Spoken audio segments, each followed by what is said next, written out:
달빛이 구름 사이로 스며들던 늦은 봄밤이었다. 천군년의 변두리, 초라한 초가집 한 채가 상이 슬게 매달리듯 서 있었다.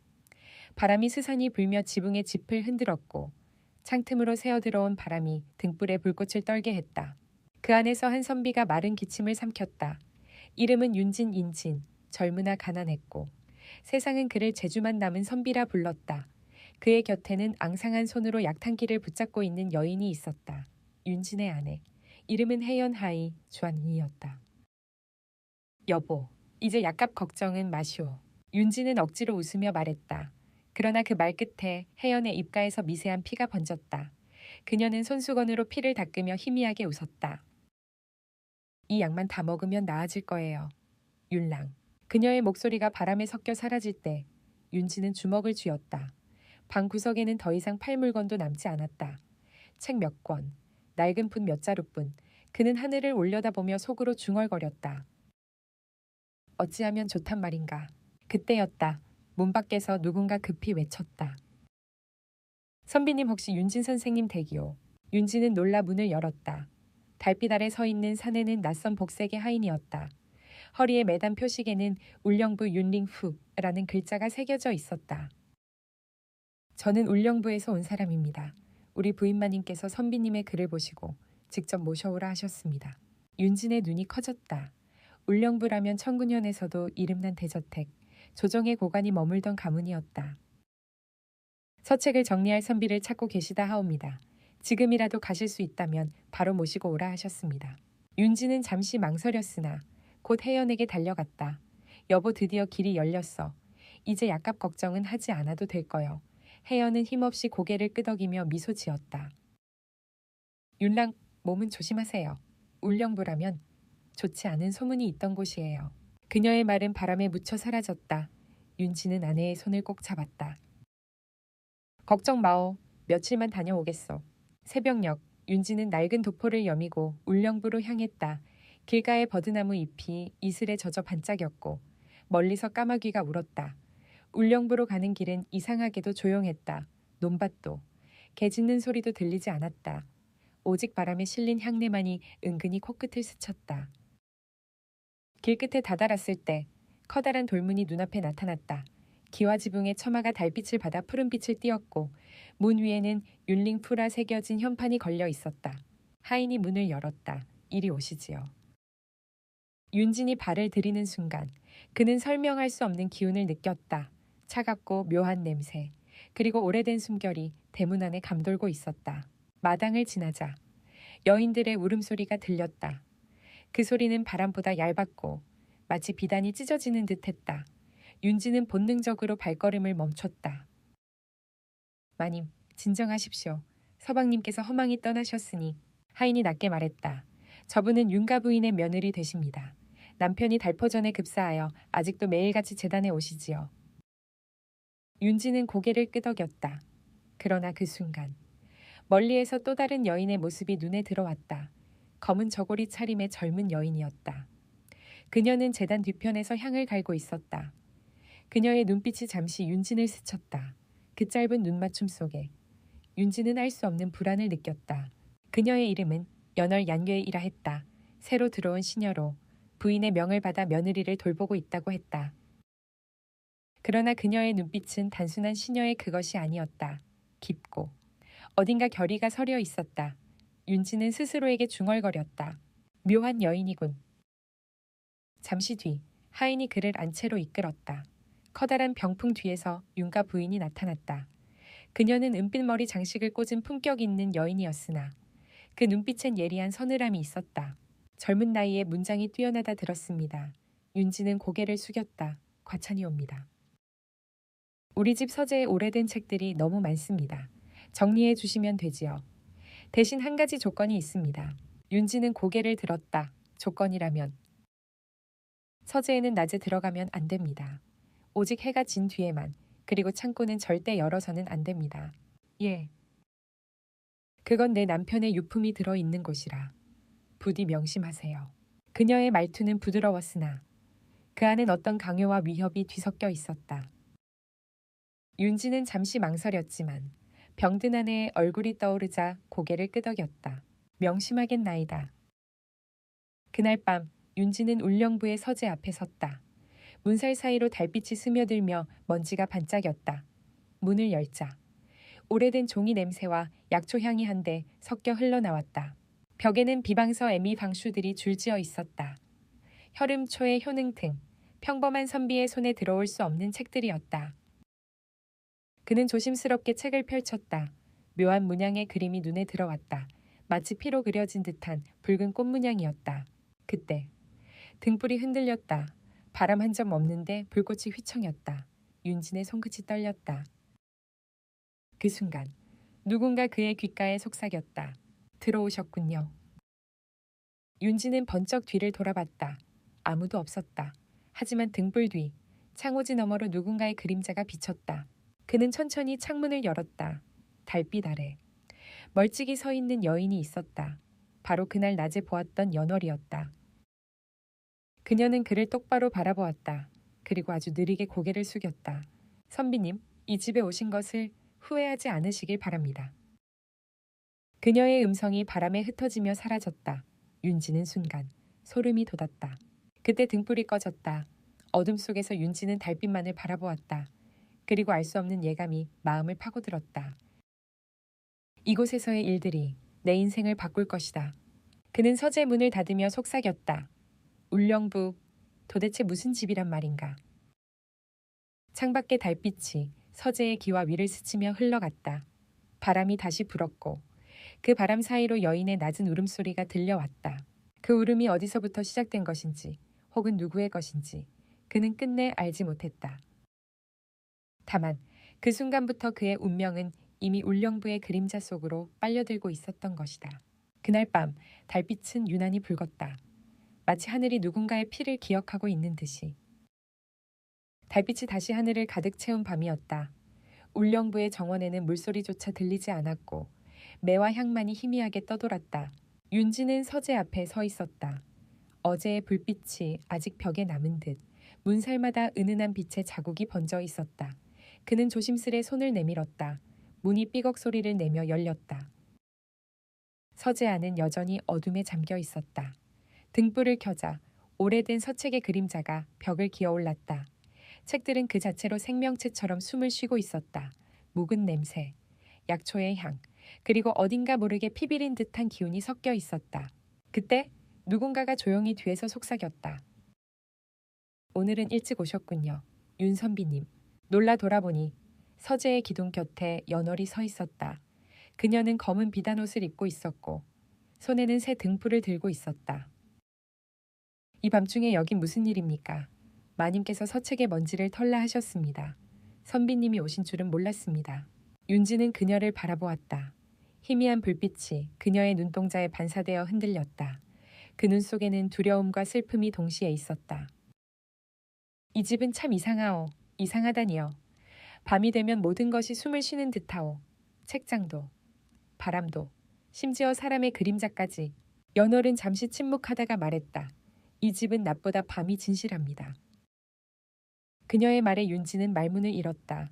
그 순간 창밖에서 푸른 빛이 번쩍였다.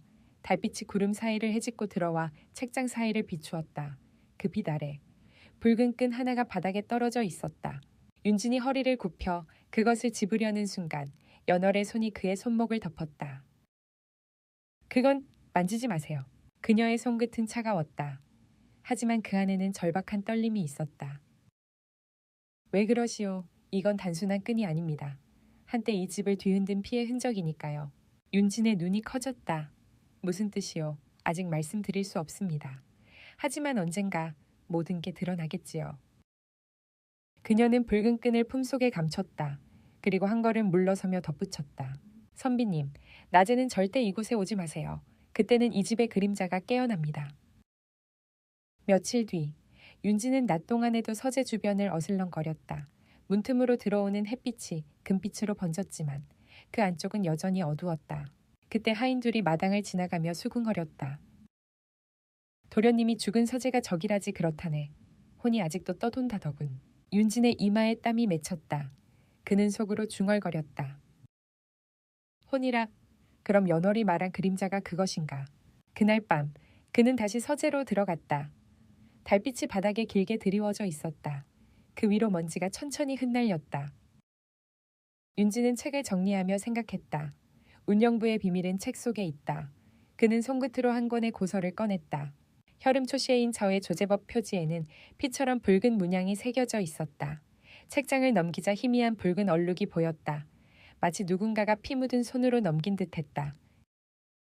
그는 페이지를 훑으며 낮게 중얼거렸다. 이건 약서가 아니라 독서 두수로군. 그 순간 뒤에서 살짝 웃음소리가 들려왔다. 여인의 낮은 숨소리 같았다. 연월이어 윤진이 돌아봤지만 아무도 없었다. 불빛만 흔들리고 있었다. 그는 다시 고개를 돌렸다. 그런데 방금 전까지 닫혀있던 동쪽 창고의 문이 아주 조금 열려 있었다. 분명 마님께서 열지 말라 하셨지. 윤지는 망설였다. 그러나 호기심이 이성을 눌렀다. 그는 천천히 다가가 문틈을 밀었다. 안쪽은 어둠뿐이었다. 냄새가 코를 찔렀다. 썩은 약초 냄새와 철 냄새가 뒤섞여 있었다. 그리고 바닥에는 유리병이 흩어져 있었다. 그중 하나에는 붉은 액체가 남아 있었다. 그는 병을 들어 올렸다. 빛에 비추자. 액체가 피처럼 빛났다. 이건 피인가 약인가?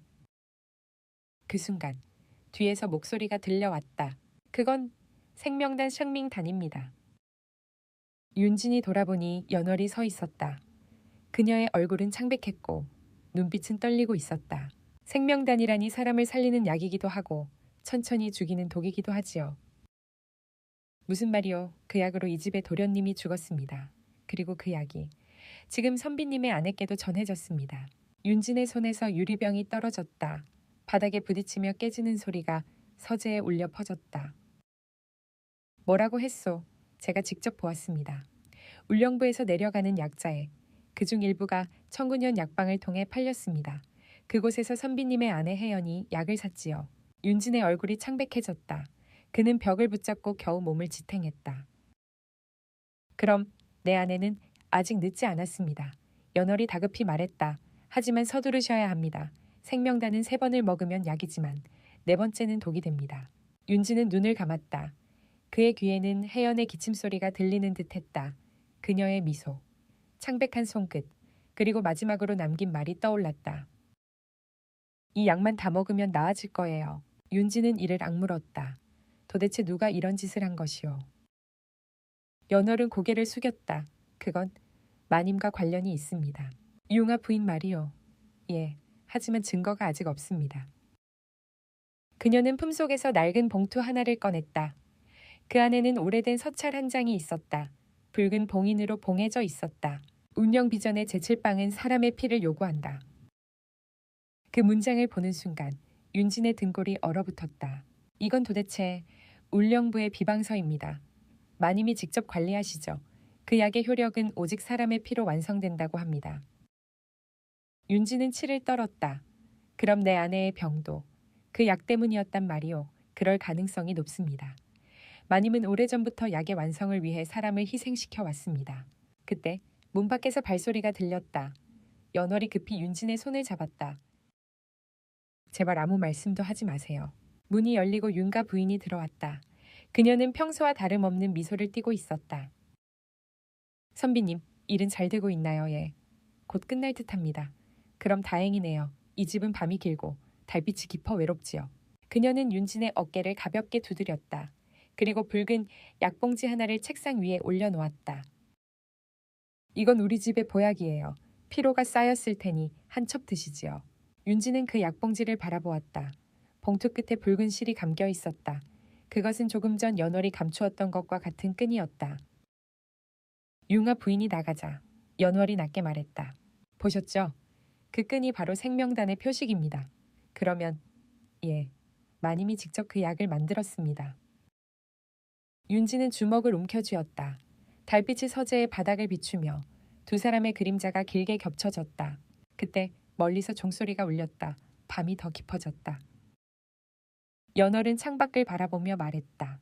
윤 선비님, 이제 선택하셔야 합니다. 진실을 밝히실 것인지 아니면 사랑하는 이를 지킬 것인지. 그녀의 눈빛은 서늘했지만 그 속에는 눈물의 빛이 깃들어 있었다.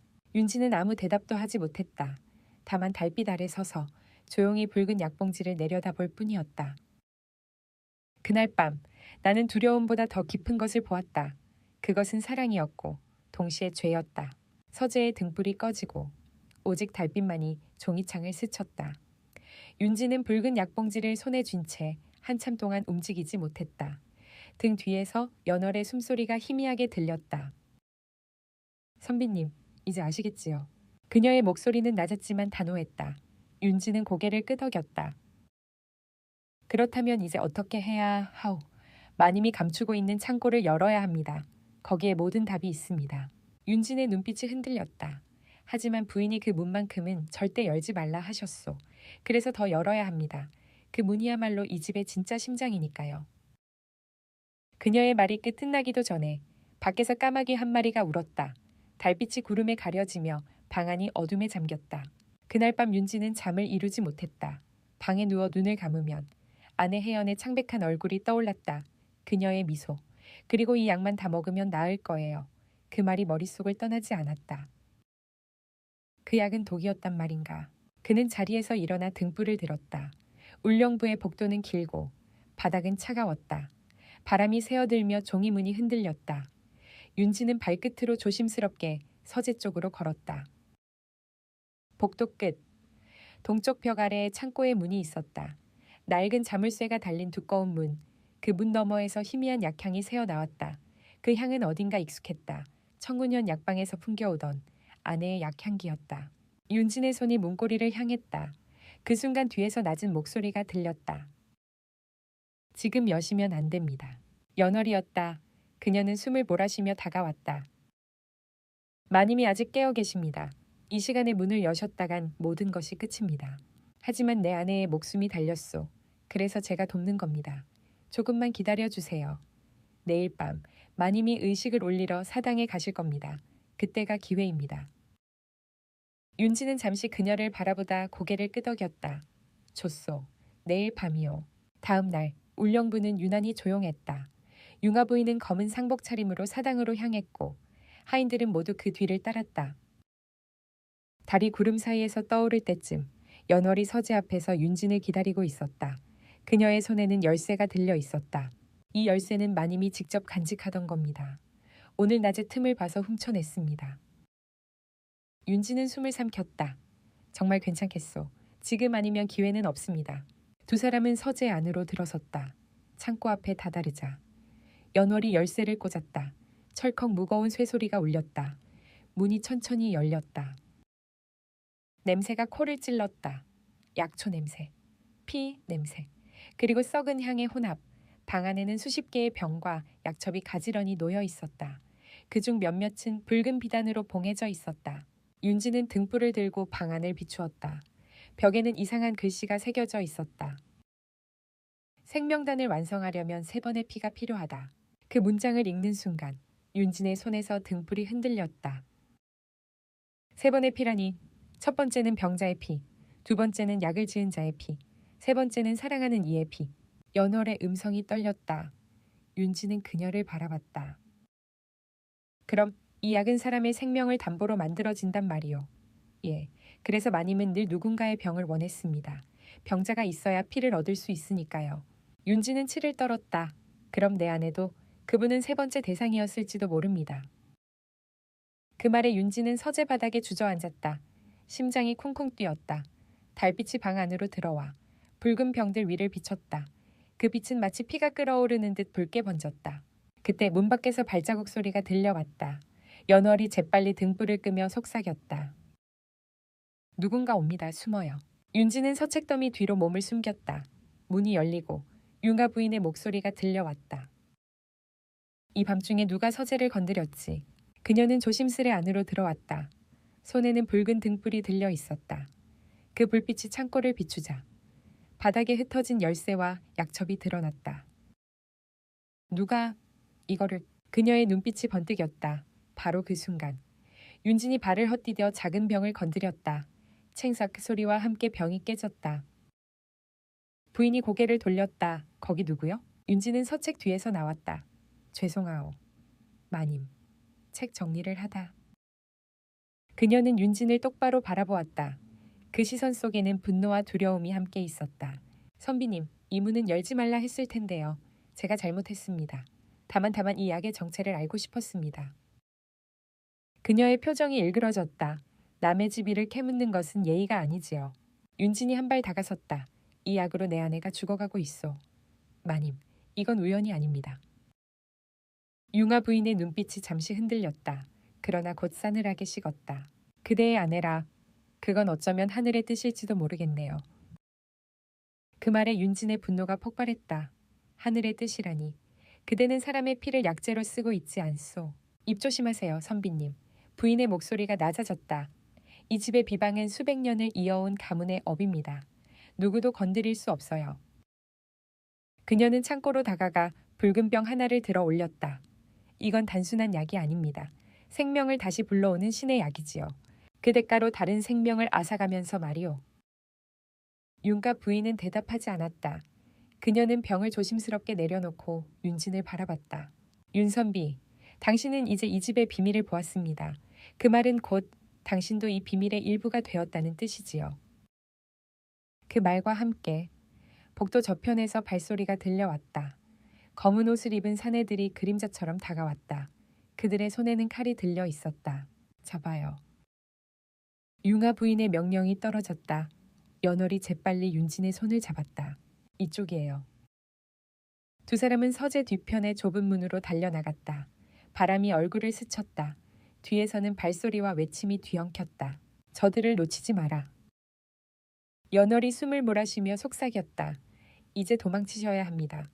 마님은 당신을 죽일 겁니다. 아내를 버리고 도망칠 순 없어. 그럼 함께 싸웁시다. 윤지는 그녀를 바라봤다. 그의 눈 속에 비친 달빛이 흔들렸다. 그 순간 두 사람의 그림자가 하나로 겹쳤다. 밤하늘에 구름이 흘렀다. 울령부의 종이 울렸다. 달빛 아래 윤지는 속삭였다. 이제 나는 도망치지 않소. 진실이 이곳에 있다면 이 피로라도 밝혀내겠소. 그의 눈빛이 매서워졌다. 연월이 조용히 고개를 끄덕였다. 그럼 우리는 함께 지옥의 문을 열게 되겠군요. 멀리서 개 짖는 소리가 울렸고 달빛이 다시 구름을 뚫고 쏟아졌다. 그 빛은 마치 하늘이 그들의 결심을 시험하듯 차가웠다. 윤지는 천천히 창고로 돌아섰다. 그리고 금지된 문 앞에 섰다. 이제 두려움은 없었다. 이 문이 나를 삼키더라도 나는 끝까지 가겠소. 그가 문고리를 잡았다. 달빛이 그의 손끝에 번쩍였다. 문이 다시 천천히 열렸다. 문이 열리자 차가운 공기가 밀려 나왔다. 그 안은 마치 죽은 자의 방 같았다. 등불의 불빛이 흔들리며 벽에 그려진 문양을 비췄다. 붉은 원안에 새겨진 세 개의 글자, 아예 밍치 혈명계, 피로 맺은 생명의 약속이었다. 윤지는 천천히 안으로 들어섰다. 창고는 어둡고 넓었다. 병들이 가지런히 놓여 있었고 가운데에는 흰 천으로 덮인 무언가가 있었다. 그가 천을 걷자 그 아래엔 오래된 침상이 있었다. 그 위에는 한 남자가 누워 있었다. 숨은 없고 얼굴은 창백했다. 그의 목엔 붉은 끈이 감겨 있었다. 연월이 조용히 속삭였다. 그분이 바로 도련님이십니다. 죽은 줄 알았지만 이 약으로 살아 있었죠. 그러나 완전한 생명은 아니었어요. 윤지는 눈을 크게 떴다. 살아 있었다고. 예. 마님은 남편의 생명을 되살리기 위해 비방을 썼습니다. 하지만 그 대가로 누군가의 피를 바쳐야 했죠. 윤진의 손이 떨렸다. 그는 낮게 중얼거렸다. 그 피가 내 아내의 것이란 말인가? 연월은 고개를 숙였다. 아직 단정할 수는 없습니다. 하지만 가능성은 있습니다. 그 순간 문 밖에서 누군가의 발소리가 들려왔다. 두 사람은 숨을 죽였다. 복도 저편에서 윤가 부인의 목소리가 울렸다. 서재의 불빛이 꺼지지 않았다. 누가 있느냐? 연월은 재빨리 등불을 껐다. 방 안이 암흑으로 잠겼다. 달빛만이 문틈 사이로 스며들며 바닥을 비췄다. 윤진의 심장이 뛰었다. 그 어둠 속에서 연월의 손이 그의 손을 찾아왔다. 차가운 손끝이 닿는 순간 묘하게 따뜻한 감정이 스며들었다. 조용히 숨을 죽이세요. 그녀의 숨결이 귀를 스쳤다. 윤지는 온몸이 굳어졌다. 밖에서는 문고리를 잡는 소리가 들렸다. 잠금이 풀려 있군. 분명 누가 다녀간 것이야. 윤가 부인의 목소리는 점점 멀어졌다. 두 사람은 한참이 지나서야 숨을 내쉬었다. 이제 괜찮습니다. 연월이 속삭였다. 하지만 그때서야 윤지는 깨달았다. 자신의 손이 아직 그녀의 손을 붙잡고 있었다는 것을. 둘은 잠시 아무 말도 하지 않았다. 달빛이 천천히 두 사람의 얼굴을 비추었다. 그 빛 아래. 연월의 눈동자는 슬픔과 고요함으로 가득했다. 선비님, 그녀가 낮게 말했다. 그대를 처음 봤을 때. 나는 이미 이 집의 저주 속에 그대가 걸려들 것을 알았습니다. 그럼 왜 나를 막지 않았소? 사람의 인연은 막을 수 없어요. 그대가 오지 않았다면 나는 혼자 이 비밀 속에서 죽었을 겁니다. 그녀의 눈에서 눈물이 흘렀다. 그 눈물은 달빛에 닿아 은빛으로 반짝였다. 윤지는 그 눈물을 바라보다가 자신도 모르게 손을 내밀어 닦아주었다. 그 순간 두 사람의 거리엔 더 이상 어둠도 빛도 존재하지 않았다. 오직 숨결만이 조용히 뒤섞였다. 이러면 안 되는데. 연월의 목소리가 떨렸다. 그러나 그녀의 손이 윤진의 옷깃을 붙잡았다. 윤진은 아무 말도 하지 않았다. 달빛이 둘 사이를 덮었다. 그들의 그림자가 서서히 하나로 합쳐졌다. 밖에서 갑자기 큰 소리가 울렸다. 마님 도련님, 방에서 움직임이 있습니다. 윤진과 연월은 동시에 고개를 들었다. 그들의 시선이 맞닿았다. 도련님이 아직 살아계신 겁니다. 연월이 달려나갔다. 윤진도 뒤를 따랐다. 방으로 들어서자 침상 위에 도련님이 몸을 부르르 떨고 있었다. 그의 입에서 피가 흘렀다. 약의 기운이 거꾸로 돌고 있어요. 연월이 외쳤다. 그녀는 재빨리 약장을 열고 흰 가루를 꺼냈다. 이건 해독제입니다. 하지만 완성되지 않았어요. 효과는 확실하지 않습니다. 그래도 시도해야지. 윤진이 도와 도련님의 입에 약을 먹였다. 잠시 후 남자의 몸이 점점 진정되었다. 숨이 약하게 이어지고 있었다. 윤지는 연월을 바라봤다. 그녀의 손끝은 피로 물들어 있었지만 그 얼굴에는 안도감이 스쳤다. 살았습니다. 그녀는 속삭였다. 하지만 이 일은 들키면 안 됩니다. 윤지는 고개를 끄덕였다. 그때 문이 열렸다. 윤가 부인이 들어왔다. 그녀는 침상 위에 아들을 보고 순간 얼굴이 창백해졌다. 이게 어떻게 된 일이냐? 연월이 앞으로 나섰다. 마님, 도련님이 아직 숨이 붙어 있었습니다. 해독제로 잠시나마 안정시켰습니다. 해독제라니 생명단의 역효를 막는 약입니다. 융아 부인의 눈빛이 번뜩였다. 그걸 누가 만들라 했느냐? 그녀가 손을 들어 연월의 뺨을 후려쳤다. 네가 감히 내 집안의 비방을 거역해. 윤진이 달려들어 막았다. 그만두시오. 네가 감히 나를 막는단 말이냐. 천한 선비 주제에 융아 부인은 분노로 떨며 말을 이었다. 그 약은 신의 뜻을 이어받은 가문의 영약이다. 하나의 생명을 바쳐야 또 하나가 살아나는 것. 그게 운명의 이치다. 윤진이 이를 악물었다. 운명이라니. 그건 살인일 뿐이오. 그녀의 눈이 미세하게 흔들렸다. 그럼 어쩔 셈이냐. 이제 네 아내의 몸속엔 이미 3번째 피가 섞였다. 그 약을 끊으면 즉시 죽게 될 것이다. 그 말에 윤진의 얼굴이 하얗게 질렸다. 무슨 말이오. 그대의 아내는 이미 생명단의 일부가 되었어. 이제 그 여인을 살리려면 또 다른 피를 바쳐야 하네. 정적이 흘렀다. 연월이 천천히 고개를 들었다. 그럼 마님, 그 피는 누구의 것이어야 합니까? 그건 네가 정할 일이다. 융아 부인은 차갑게 웃었다. 네가 감히 약의 균형을 깼으니 그 피는 내 것이 되어야겠지. 그녀의 손짓과 함께 하인들이 몰려들었다. 칼이 번뜩였다. 윤진이 연월을 감싸 안았다. 이리로 두 사람은 서재 뒤편 비밀 통로로 달려나갔다. 통로의 끝은 울령부의 후원이었다. 달빛이 대나무 숲을 비추고 있었다. 바람이 불어 대나무 잎들이 서로 부딪히며 속삭였다. 연월이 멈춰섰다. 윤선비, 이제 가세요. 마님은 당신을 죽일 겁니다. 그대는 어쩔 셈이오. 나는 남아 진실을 밝힐 겁니다. 이 저주를 끝내야 합니다. 윤지는 그녀의 어깨를 붙잡았다. 그대 혼자선 위험하오. 괜찮아요. 난 이미 이 운명을 알고 있었습니다. 그녀의 미소는 슬펐지만 단호했다. 윤지는 아무 말도 하지 못했다. 달빛이 그녀의 얼굴 위를 스쳤다. 그 빛이 마치 마지막 인사처럼 부드럽게 떨렸다. 그때 멀리서 종이 울렸다. 사당에서 윤가 부인의 기도 소리가 메아리쳤다. 피로 태어나 피로 끝나는 것이 생명단의 길이니. 윤지는 하늘을 올려다 보았다. 달빛이 서늘하게 내려앉았다. 그는 낮게 속삭였다. 피로 맺힌 약속이라면 이제 내가 끊겠다. 그 말과 함께 그는 칼을 들었다. 연월이 놀라 그의 손을 붙잡았다. 안 됩니다. 이제 그대의 피로 끝낼 순 없소. 내가 대신하겠소. 이 피가 더럽혀진 세상을 씻을 수 있다면 그 순간 그들의 눈빛이 엇갈렸다. 달빛이 두 사람을 감싸며 모든 것이 멈춘 듯했다. 윤선비 제발. 연월이 울먹였다. 윤지는 조용히 미소 지었다. 달이 지면 모든 어둠은 사라질 것이요. 그의 손끝이 피를 흘렸다. 피가 흙 위로 떨어지자 서재에서부터 희미한 붉은 빛이 퍼져나갔다. 그 빛은 마치 오랜 저주의 봉인이 풀리는 듯했다. 달빛과 섞여 하늘로 올라갔다. 밤이 깊어갔다. 연월은 무릎을 꿇고 윤진의 손을 붙잡았다. 당신이 약속했잖아요. 끝까지 진실을 밝히겠다고. 윤진의 눈꺼풀이 천천히 감겼다. 그 약속은 그대가 이어주시오. 그의 손이 느슨해졌다. 바람이 불어 대나무 잎이 흔들렸다. 그 사이로 별빛이 떨어졌다. 연월은 하늘을 바라보았다.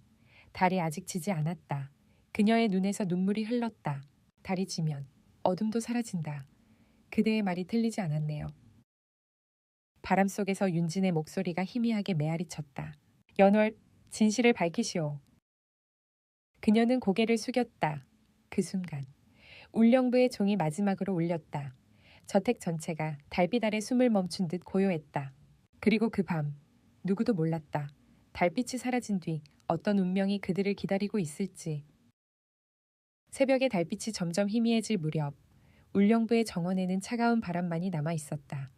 대나무 잎 사이로 스며드는 바람이 윤진의 마지막 숨결을 흔드는 듯했다. 연월은 그의 곁에 무릎을 꿇고 앉아 있었다.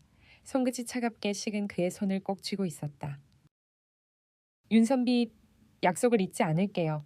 내가 반드시 이 진실을 세상에 드러내겠어요. 그녀의 눈물방울이 그의 손등 위에 떨어졌다. 그 순간 윤진의 가슴에 희미한 빛이 일었다. 붉은 빛이 아니라 푸른 빛이었다. 연월은 놀라 눈을 크게 떴다. 윤진의 품에서 작고 낡은 병 하나가 떨어져 나왔다. 그것은 붉은 유리병이었고 뚜껑에는 생명단이라는 글자가 희미하게 새겨져 있었다. 붉은 약병. 그녀의 손이 떨렸다. 병 속에는 남은 액체가 반쯤. 불꽃도 투명하게 흔들리고 있었다. 그 안에서 빛이 번쩍였다. 이게 당신이 지키려던 진실이군요. 연월은 조심스럽게 약병을 품속에 넣었다. 그리고 윤진의 얼굴을 마지막으로 쓰다듬었다. 이제 내가 대신 싸울게요. 울령부는 윤진의 죽음 이후 이상할 만큼 고요해졌다. 하인들은 아무 일도 모른 듯 움직였고 융아 부인은 아무 일 없었다는 듯 제단 앞에 앉아 기도를 올렸다. 연월은 겉으로는 평정한 척했지만 그녀의 눈동자는 이미 결의를 품고 있었다. 밤이 깊자 그녀는 몰래 서재로 향했다. 윤진이 남긴 기록들을 찾기 위해서였다. 책상 위에는 아직도 그의 손길이 남아 있었다. 잉크가 마르지 않은 종이 한 장. 그 위에는 단 한 줄이 적혀 있었다. 붉은 약병의 진실은 울령부의 뿌리에 있다. 그녀는 낮게 속삭였다. 울령부의 뿌리라니. 그때 문 뒤에서 낮은 목소리가 들려왔다. 그것을 찾으려면 남쪽 저장고로 가야 합니다. 연월은 놀라 뒤를 돌아봤다. 그곳엔 하인 노인이 서 있었다. 백발의 주름진 얼굴. 오랜 세월을 버틴 듯한 사람의 눈이었다. 누구시죠? 나는 이 집의 가장 오래된 종입니다. 마님이 태어나기 전부터 이 집을 지켜왔지요. 그럼 생명단의 진실을 알고 계신가요? 노인은 고개를 끄덕였다. 하지만 그 진실을 알면 살아남지 못할 수도 있습니다. 그럼에도 알고 싶어요. 그럼 따라오시오. 그들은 달빛이 스며드는 복도를 따라 내려갔다. 울령부의 남쪽 끝. 한 번도 연 적 없는 창고가 있었다. 문에는 오래된 봉인이 붙어 있었다. 운영비전 금고, 윤링미, 추한칭쿠. 그 위에는 묵은 피로 보이는 붉은 얼룩이 번져 있었다. 노인은 열쇠를 꺼내며 말했다. 이건 마님이조차 손대지 못하는 문이오. 문이 열리자 안에는 오래된 병과 서책들이 가득했다.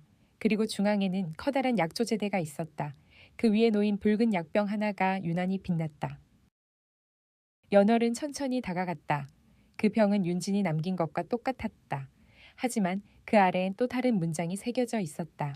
이 약은 생명을 주지만 동시에 기억을 빼앗는다. 기억을 빼앗는다니요. 그래서 살아난 자들은 모두 과거를 잊었소. 마님이 그렇게 아들을 되살렸지. 연월의 눈빛이 흔들렸다. 그럼 도련님은 자신의 과거를 모르고 있었던 거군요. 그래서 더 불쌍했지. 그는 매일 새벽마다 자신의 이름을 되뇌었다오. 노인의 목소리가 떨렸다. 그렇게 되살아난 자는 결코 온전하지 못하오. 그 피를 이어받은 자들도 결국 서서히 병들어 가게 되지. 연월은 숨을 삼켰다. 그럼 마님은 왜 이런 짓을? 사랑이었지. 노인은 천천히 눈을 감았다. 남편을 잃고 미쳐버린 그녀는 죽은 이를 살리기 위해 금기를 넘어섰소. 그 결과 이 집은 피의 대가를 치르게 되었지. 연월의 손이 떨렸다.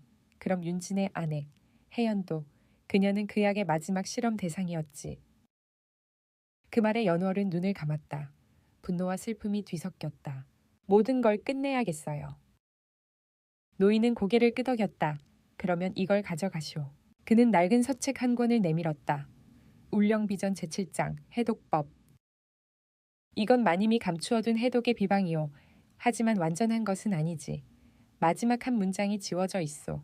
지워졌다고요. 그 문장은 마님이 직접 불태워버렸소. 그녀조차 두려워했을 거요.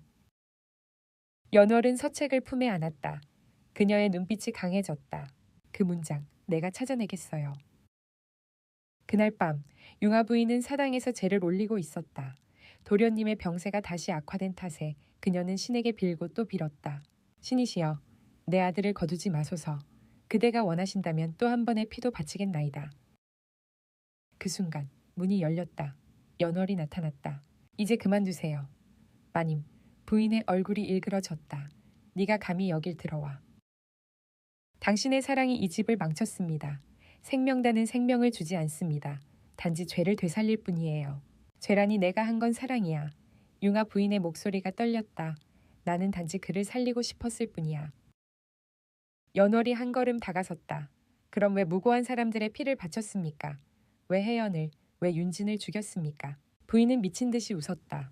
그들도 원했어 살고 싶다고. 사랑하고 싶다고 외쳤다고.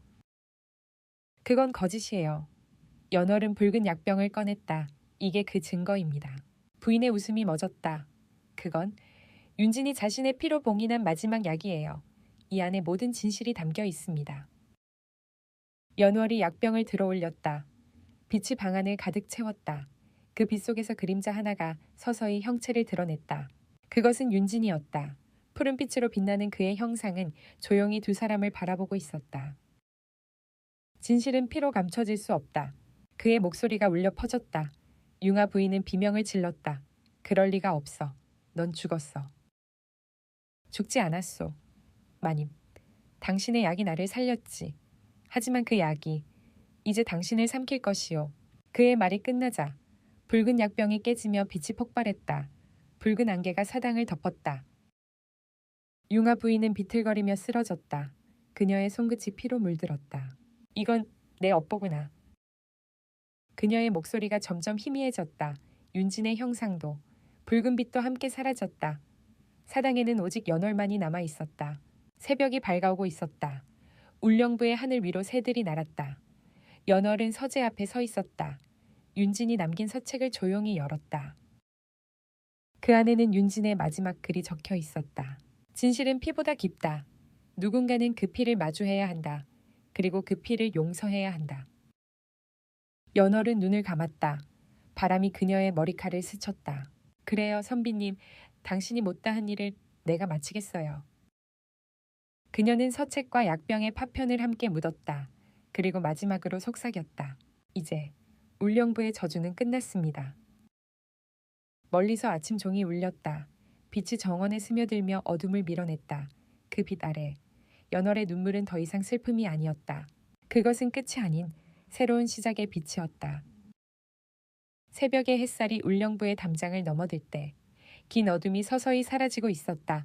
그러나 그 빛 속에서도 여전히 공기가 무거웠다.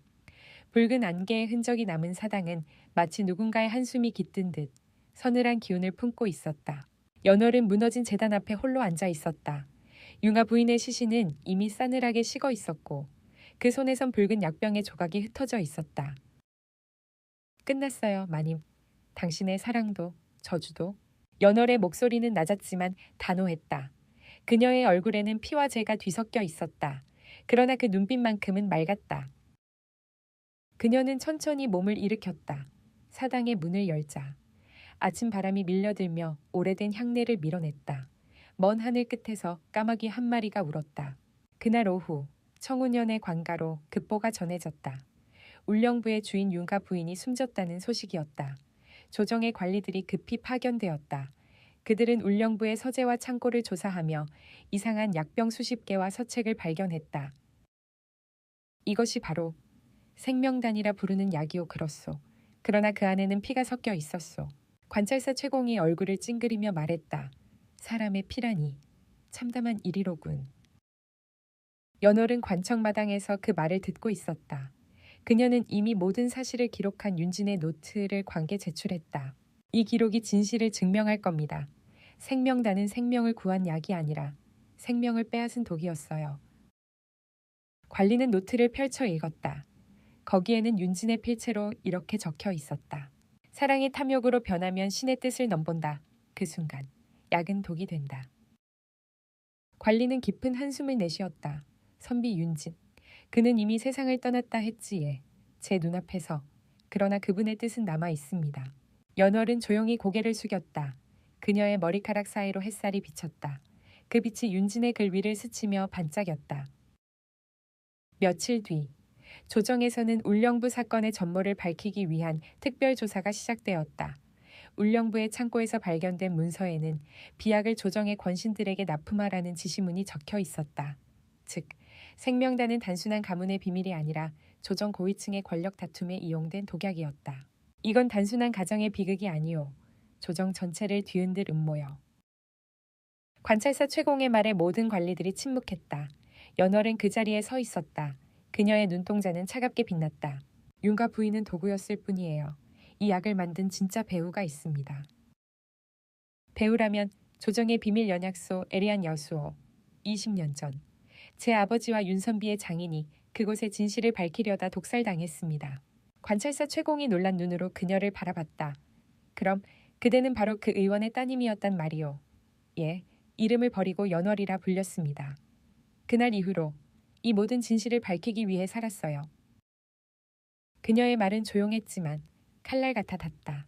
최공은 고개를 숙였다. 그대의 용기 덕에 세상이 눈을 떴소. 이제 이 일은 조정이 직접 다루게 될 것이오. 며칠 후 한양의 의금부에서 울령부 사건에 대한 공식 조사가 발표되었다. 울령부는 비법의 약을 만들어 조정 대신들의 생사를 조종하였으며 그 중심에는 융하 부인의 가문과 조정의 몇몇 고관이 연루된 사실이 드러났다. 백성들은 충격에 휩싸였다. 사람의 피로 만든 약이라니 그런 게 어찌 신의 뜻이겠는가. 조정은 관련된 관료들을 처벌하고 비약을 금단의 기술로 지정했다. 그리고 생명단의 연구를 전면 금지했다. 그날 연월은 윤진의 무덤 앞에 섰다. 묘비는 작았고 잡초가 무성했다. 그러나 그 위에는 붉은 매와 한 송이가 피어 있었다. 보이시죠? 윤선비. 당신이 그토록 원했던 진실이 세상에 드러났어요. 바람이 불어와 그녀의 머리칼을 흔들었다. 그 바람 속에 윤진의 목소리가 들리는 듯했다. 고맙소, 연월. 그대 덕에 진실이 빛을 보았소. 그녀는 조용히 웃었다. 눈께는 아직 눈물이 남아 있었지만 그 눈물은 이제 슬픔이 아니라 맹세의 흔적이었다. 며칠 뒤 조정에서는 연월을 의인여 이누스로 임명했다. 그녀의 의술과 식견 그리고 용기를 높이 산 것이다. 그녀는 더 이상 도승지의 하녀가 아니었다. 백성을 살리는 여의 누이, 진실을 밝힌 증인이 되었다. 그러나 그녀의 마음속에는 아직 풀리지 않은 의문이 남아 있었다. 그 문장의 마지막 한 줄, 왜 마님은 그것을 지워버렸을까? 그녀는 다시 윤진의 노트를 펼쳤다. 울령비전 제7장, 해독법 지워진 마지막 문장을 손끝으로 더듬었다. 거기엔 희미하게 남은 흔적이 있었다. 해독의 마지막 열쇠는 피가 아닌 마음에 있다. 연월의 눈이 커졌다. 그녀는 천천히 속삭였다. 그럼 윤선비가 남긴 피는 진짜 해독제가 아니라 용서의 증표였던 거네요. 그녀는 고개를 들어 하늘을 보았다. 맑은 하늘, 달빛 대신 부드러운 아침빛이 가득했다. 진실은 밝혀졌지만 용서는 아직 끝나지 않았군요. 그녀의 얼굴에 잔잔한 미소가 번졌다. 그날 밤 연월은 울령부의 폐허를 다시 찾았다. 불에 그을린 서재, 부서진 창문, 그리고 잿더미 속에서 반짝이는 유리 조각 하나. 그녀는 그것을 조심히 들어 올렸다. 윤진이 남긴 약병의 마지막 파편이었다. 그 파편 속에서 달빛이 반사되었다. 그 빛이 그녀의 손끝을 비추자 윤진의 목소리가 바람처럼 들려왔다. 진실의 문은 언제나 닫혀 있는 법이요. 하지만 마음이 그 문을 여는 열쇠가 되지. 연월은 눈을 감았다. 이제 그 열쇠를 찾았어요. 선비님. 그녀는 그 조각을 하늘로 던졌다. 유리 파편이 달빛에 부딪히며 반짝였다. 그 빛이 흩어지며 마치 수많은 별이 떨어지는 듯한 광경이 펼쳐졌다. 그 순간 울령부의 어둠은 완전히 사라졌다. 대지 위에는 새벽의 향기만이 남았다. 며칠 뒤 연월은 청군연을 떠나 한양으로 향했다. 그녀는 새로 세워질 의방국의 첫 여의로 임명되었다. 그녀의 손에는 윤진의 마지막 글이 들려 있었다. 사랑은 때로 독이 되지만 진심은 언젠가 그 독을 녹인다. 그녀는 그 문장을 조용히 읽으며 속삭였다. 이제 진심으로 세상을 고치겠어요. 바람이 그녀의 뒤를 스쳤다. 멀리서 들려오는 종소리가 마치 윤진의 담례처럼 부드럽게 울렸다. 그리고 그날 밤 한양의 하늘에 떠오른 달빛은 유난히 맑았다. 그날 이후로 사람들은 말한다. 달빛이 울령부의 폐허 위에 비칠 때마다 두 사람의 영혼이 함께 웃었다고. 한양의 초가을 하늘은 맑았지만 조정의 공기는 탁했다. 울령부 사건이 마무리된 지 한 달, 겉으로는 평온해 보였으나 그 뒤편에는 음산한 기류가 흐르고 있었다. 연월은 의녀로 임명된 후 의방국의 한쪽 방에서 약재를 정리하고 있었다. 그러나 손끝이 닿는 약초마다 불안이 스며들었다. 그녀의 감각은 이미 알고 있었다. 아직 끝나지 않았다는 것을. 그때 문이 살짝 열리며 낯선 그림자가 들어섰다. 연이녀. 왕명을 전하오. 국내시의 목소리는 차가웠다. 왕명이라니요, 폐하께서 당신의 조사를 원하신다. 생명단의 비방이 어떻게 조정까지 퍼졌는지 직접 보고하라 하셨다. 연월은 눈을 내리깔았다. 드디어 나를 부르시는군요. 그날 밤 궁궐의 정전은 어둠 속에서도 푸른 불빛으로 빛나고 있었다. 궁의 기둥마다 푸른 매와 문양이 새겨져 있었다. 연월은 의녀의 복장을 단정히 여미고 그 문을 들어섰다. 왕은 보이지 않았다. 대신 왕좌 아래에서 낯익은 인물이 그녀를 맞았다. 관찰사 최공이었다. 연이녀, 왕께서 몸이 편치 않으시다. 대신 내가 그대의 보고를 들으라는 명을 받았소. 그렇습니까? 하지만 그녀의 시선이 왕자 뒤의 발걸음 소리에 멈췄다. 어둠 속에서 또 다른 인물이 나타났다. 그는 검은 비단옷에 은장검을 찬 낯선 대신이었다. 왕의 뜻을 받드는 자여. 이름은 말하지 않아도 될 거요. 연월은 알았다. 그의 얼굴, 그 눈빛. 울령부의 비밀 문서 속에 찍혀있던 인장의 주인이었다. 당신이었군요. 남자는 미소를 지었다. 울령부의 일은 끝난 줄 알았는데 그대가 다시 불을 붙이려는가.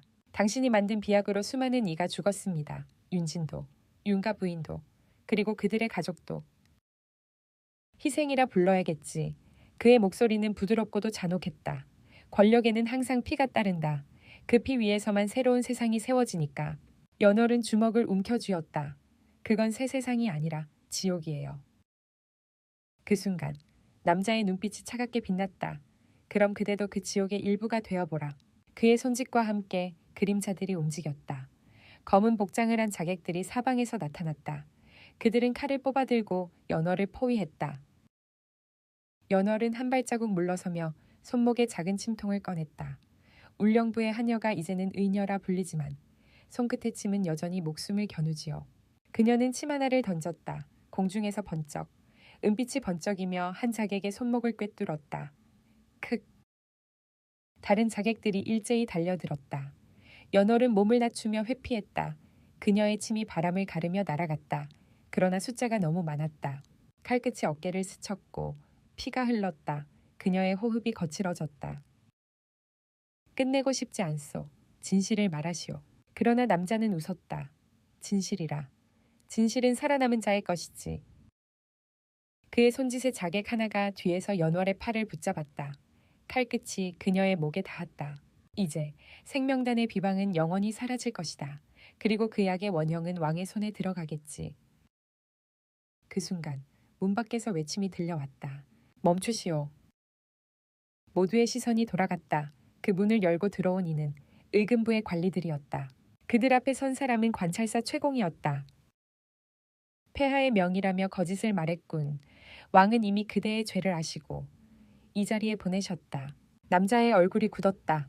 어리석은 짐승들. 그는 몸을 돌리며 칼을 뽑았다. 그러나 연월의 침이 그보다 빨랐다. 그녀의 손끝에서 은빛이 번쩍이며 그의 어깨에 박혔다. 이건 윤진 선비의 침이에요. 그가 남긴 마지막 의술, 사람을 살리기 위한 손끝이었죠. 하지만 오늘은 당신의 죄를 멈추기 위해 쓰겠습니다. 남자가 비틀거리며 쓰러졌다. 입가에서 피가 번졌다. 하, 결국 네가 이겼구나. 연월은 숨을 몰아쉬었다. 칼날이 그녀의 팔을 스쳐 피가 뚝뚝 떨어졌다. 최공이 달려왔다. 연인여 괜찮소 괜찮습니다. 하지만 그가 말한 것이 사실이라면 아직 끝나지 않았어요. 며칠 후 궁중회의가 열렸다. 왕이 직접 자리에 나섰다. 그의 얼굴은 수척했지만 눈빛은 날카로웠다. 울령부 사건의 배후 그리고 조정의 부패를 바로잡겠다. 연월은 무릎을 꿇었다.